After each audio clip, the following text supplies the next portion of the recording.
একটা মেয়ে ধর্ষিতা হয়েছে, এজন্য ইসলাম দিয়ে যদি আইন কায়েম করা হয় 24 ঘন্টার আলটিমেটামে সব বিচার হয়ে যাবে, যেরকম ঠিক কিনা?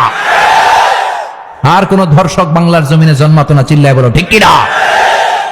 ইসলাম বলে চোরের হাত কেটে দাও, জেনা ব্যভিচার করলে ডেথ পেনাল্টি। সৌদি আরবে হেড অফ করে, গলা কেটে ফেলে। বাংলাদেশেও যদি এটা করা যেত, খবর হয়ে যেত। আর কোন ধর্ষক বাংলার জমিনে জন্মাতো না, চিল্লায় বলো ঠিক কিনা? চুরি করলে হাত কাটো, কথাটা কার? السارق والسارقة فاقطعوا أيديهما جزاء بما كسبا نكالا من الله والله عزيز حكيم.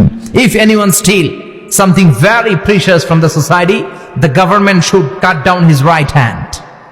দামি কিছু চুরি করলে, এটা সাক্ষীর দ্বারা সাব্যস্ত হলে গভর্নমেন্টের উচিত তার ডান হাতটা এক কোপ মেরে কেটে দেয়া। কার কথা?